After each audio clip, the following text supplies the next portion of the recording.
தொடர்கல்வித்துறை சார்பில் தெரிவிக்கப்பட்டிருக்கிறது. மேலும் மாணவர்களுடைய கற்றல் திறன் எவ்வளவு இருக்கிறது என்பதை சோதித்து தெரிவதற்காக 100 நாட்கள் சேலஞ்ச், அதாவது 100 நாள் சவால் என்கின்ற ஒன்றை பள்ளிக்கல்வித்துறையினுடைய தொடக்க கல்வி இயக்குநர் ஒரு செயல்முறைகளை வெளியிட்டிருக்கிறார். அதன் அடிப்படையில் பள்ளியில் படிக்கக்கூடிய 4552 பள்ளிகளில், தொடக்க பள்ளிகளில் படிக்கக்கூடிய மாணவர்கள் தமிழ், ஆங்கிலம் வாசிப்பு பழக்கம் மற்றும் கணிதத்தை பொறுத்தவரைக்கும் கூட்டல், கழித்தல், வகுத்தல், பெருக்கல் ஆகிய அடைவுகளை பெற்றிருக்கிறார்களா என்பதை சோதித்திருப்பதற்காக தயார் நிலையில் இருப்பதாக ஒரு தகவல் என்பது தற்போது தொடர்கல்வித்துறை சார்பில் வெளியிடப்பட்டிருக்கிறது.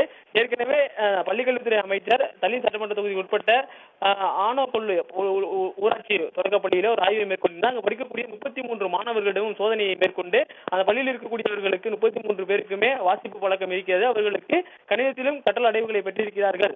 இதற்கு பிறகு 100 நாட்களில் அரசு பள்ளிகளில், அனைத்து பள்ளிகளிலேயுமே ஒரு சேலஞ்ச் மேற்கொள்ளப்படும். அங்கு இருக்கக்கூடிய மாணவர்களை மாவட்ட ஆட்சியர்கள், ஊராட்சி மன்ற உறுப்பினர் உட்பட்ட மக்கள் பிரதிநிதிகள் நேரடியாக சென்று ஆய்வு மேற்கொள்ளும் வகையில் 100 நாள் சவாலுக்காக பள்ளிகளை தயார் செய்து வைத்திருக்க வேண்டும் என்கின்ற ஒரு அறிவுறுத்தலை வழங்கினார். தற்போது முதற்கட்டமாக 4552 தொடக்க பள்ளிகளில் மக்கள் பிரதிநிதிகள், மாவட்ட ஆட்சியர் உட்பட அரசு அதிகாரிகள் நேரில் சென்று ஆய்வு செய்வதற்காக பள்ளியை தயார் நிலையில் வைத்திருக்க வேண்டும் என தொடக்க கல்வி இயக்குநர் சம்பந்தப்பட்ட பள்ளியினுடைய தலைமை ஆசிரியர் மற்றும் மாவட்ட கல்வி அலுவலர்களுக்கான ஒரு சுற்றறிக்கையை அனுப்பியிருக்கிறார்.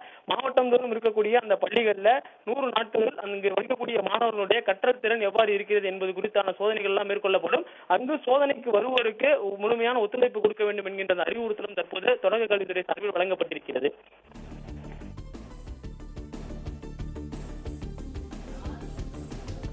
விவரங்களுக்கு நன்றி பாண்டியராஜன்.